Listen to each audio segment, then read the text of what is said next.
आंध्र प्रदेश, छत्तीसगढ़ और तेलंगाना की सीमा से लगे अल्लूरी सीताराम जिले के मारेडुमल्ली मंडल के घने जंगलों में सुरक्षा बलों को बड़ी सफलता मिली है। आज सुबह लगभग 6 से 7 बजे के बीच नक्सलियों की मौजूदगी की सूचना मिलने पर पुलिस ने संयुक्त सर्च ऑपरेशन शुरू किया। तलाशी के दौरान सुरक्षा बलों और नक्सलियों के बीच मुठभेड़ छिड़ गई, जिसमें कुल 6 नक्सली मारे गए। इनमें कुख्यात और अत्यधिक वांछित माओवादी मधवी हिडमा और उसकी पत्नी राजक्का भी शामिल हैं। बस्तर का सबसे खतरनाक और रणनीतिक कमांडर माने जाने वाले Hidma people's liberation guerrilla army PLGA की बटालियन 1 का प्रमुख था और बाद में CPI माओवादी की केंद्रीय समिति का सबसे कम उम्र का सदस्य बना। 1981 में सुकमा जिले के पूर्ववर्ती गांव में जन्मे हिडमा का वास्तविक नाम संतोष था। वह बस्तर क्षेत्र से केंद्रीय समिति में शामिल होने वाला एकमात्र आदिवासी कैडर था। उसके सिर पर 50 लाख से 1 करोड़ रुपए तक का इनाम घोषित था। मुठभेड़ में उसकी दूसरी पत्नी राजे भी मारी गई। हिडमा बस्तर में हुए 26 से अधिक बड़े नक्सली हमलों का मास्टरमाइंड था। 2013 के झीरम घाटी नरसंहार ने उसे राष्ट्रीय स्तर पर कुख्यात बना दिया। इसके अलावा 2010 दंतेवाड़ा हमले में 76 CRPF जवानों की शहादत और 2021 के सुकमा बीजापुर एनकाउंटर में 22 जवानों की मौत के लिए भी वही जिम्मेदार था। छत्तीसगढ़ के DGP अरुण देव गौतम ने घटना की पुष्टि करते हुए बताया कि अल्लूरी जिले में हुई मुठभेड़ में हिडमा, उसकी पत्नी सहित कुल 6 नक्सली मारे गए। इसे नक्सली संगठन के लिए बड़ा झटका और बस्तर में सुरक्षा बलों की निर्णायक सफलता बताया गया। बस्तर IG सुंदरराज P ने भी इस ऑपरेशन की सफलता की पुष्टि की है। मारे गए नक्सलियों में शामिल है हिडमा CC सदस्य मदगम राजे, पत्नी Hidma SJDCM, Lakshman DCM, Kamlu PPCM, मल्ला PPCM, देव हिडमा का गार्ड। घटनास्थल से 2 AK-47, 1 रिवॉल्वर और 1 पिस्टल बरामद की गई है। नक्सल विरोधी अभियान के इतिहास में आज दिनांक 18 नवंबर 2025 काफी एक निर्णायक दिन स्थापित हुआ। आज दिनांक को छत्तीसगढ़ आंध्र प्रदेश बॉर्डर में अल्लूरी सीताराम जिला, मूलतः आंध्र प्रदेश राज्य का जिला है, उधर एक पुलिस नक्सली मुठभेड़ में 6 माओवादियों को मारे जाने का जानकारी आंध्र पुलिस ने कंफर्म किया। उनकी शिनाख्ती में सबसे most wanted most cadre Madvi Hidma, वर्तमान में सेंट्रल कमेटी मेंबर और पूर्व में PLG बटालियन नंबर 1 का कमांडर भी रहा।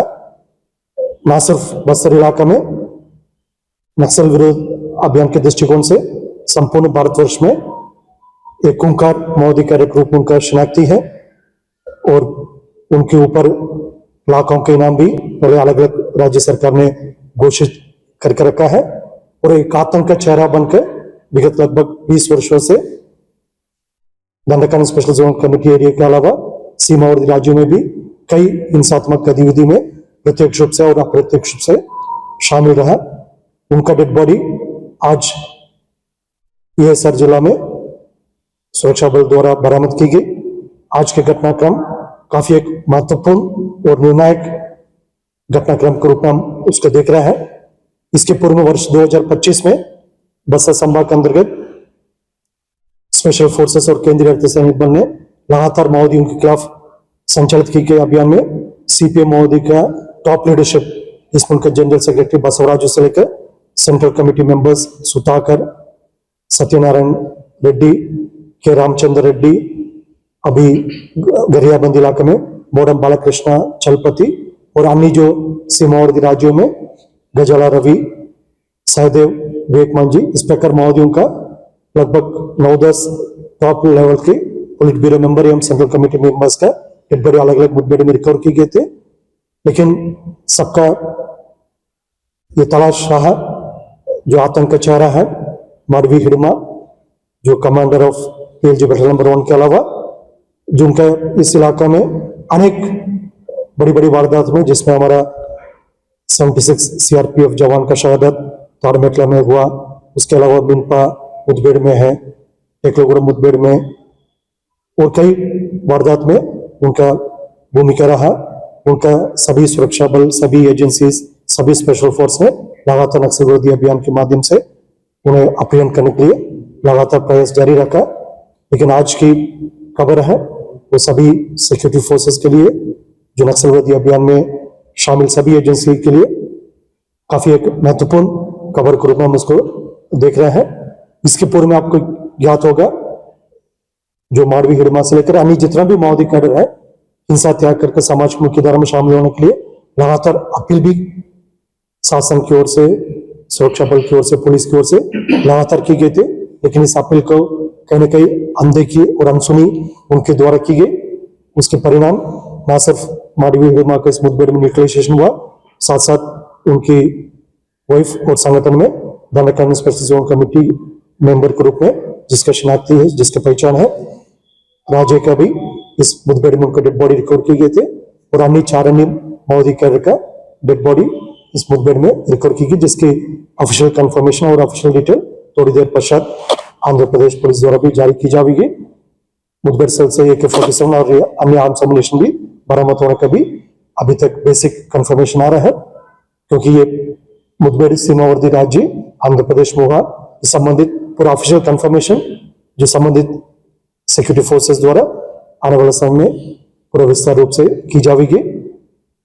छत्तीसगढ़ के खासतौर पर बस्तर इलाके के इसमें जो महत्वपूर्ण जो बात इसमें है कि माओवादी संगठन का जो रीढ़ की हड्डी है, जिसे लगातार पूर्व में जो माओवादी कैडर्स का टॉप लीडरशिप अलग अलग मुठभेड़ में उनके डेड बॉडी रिकॉर्ड करने से काफी हद तक टूट गए थे। लेकिन माडवी हिड़मा ऐसा एक नाम रहा जिसके लेकर सभी का कंसर्न रहा और क्षेत्र की जनता से लेकर सभी इस नक्सलवादी अभियान में जो शामिल एजेंसीज है, स्टेक होल्डर्स है, सभी ने इस मुठभेड़ को एक निर्णायक घटनाक्रम के रूप में देख रहा है। और आने वाले समय में जो शेष अन्य माओवादी कैडर है जो अभी भी हिंसा का बल लेकर हमारे क्षेत्र की जनता का जान माल को नुकसान पहुंचाने के लिए साजिश रचते हुए जंगल में अभी भी सक्रिय है, उन्हें भी हम अपील करना चाहते हैं अभी वक्त है हिंसा छोड़कर समाज की मुख्यधारा में शामिल होने के लिए सामने आना चाहिए। अन्यथा जो हमारा अभियान के परिणाम भुगतना पड़ेगा, जिस तरीके से DRG, STF, Bastar fighters, cobra, CRPF, BSF, ITBP, Chhattisgarh arm police और तमाम जो सिक्योरिटी एजेंसी से कई एजेंसी का मैं नाम सुरक्षात्मक कारणों से नहीं ले पाऊंगा, लेकिन सभी का संयुक्त प्रयास रहा जिसके परिणाम 2025 में सबके सामने सकारात्मक रूप में हमको देखने मिल रहा है। और आने वाले समय भी हमारा अभियान इसी प्रकार नियमित रूप से जारी रहेगा। इस परिस्थिति में माओवादी के पास मात्र एक ही विकल्प है, हिंसा छोड़कर समाज की मुख्यधारा में शामिल हो जाए। अन्यथा जो अभियान का परिणाम न सिर्फ दंडकांड इलाके में, न सिर्फ बस्तर इलाके में, सीमावर्ती क्षेत्र में भी देखने मिल रहा है। उनका भागने के लिए, छुपने के लिए कोई स्थान अभी सुरक्षित नहीं है, इसलिए ये भ्रम से बाहर आ जाना चाहिए। एक जगह से दूसरी जगह भाग जाऊंगा, मैं बच जाऊंगा, इस प्रकार का कोई परिस्थिति नहीं है। कहीं भी भागेगा, पूर्व में भी हम बार बार इस बात को भी बोला है, यदि पाताल में जाए, आकाश में जाए, कहीं भी जाए, सीमावर्ती राज्य में कहीं भी भाग कर जाए, कहीं भी जाएगा, हमारा सुरक्षा बल ढूंढेगा, उसका सही परिणाम तक, सही अंजाम तक अभियान को लेने के लिए हमारा बल सक्षम है। एक ही गांव है कुंवरती, जिसमें हिड़मा भी वहीं के हैं और भारतीय देवा भी वहीं के हैं। सभी परिवारजनों से मुलाकात हुई, बहुत सामान्य जीवन सबका है। सबने कहा कि वापस ही आना चाहिए, वहां कोई अर्थ नहीं है।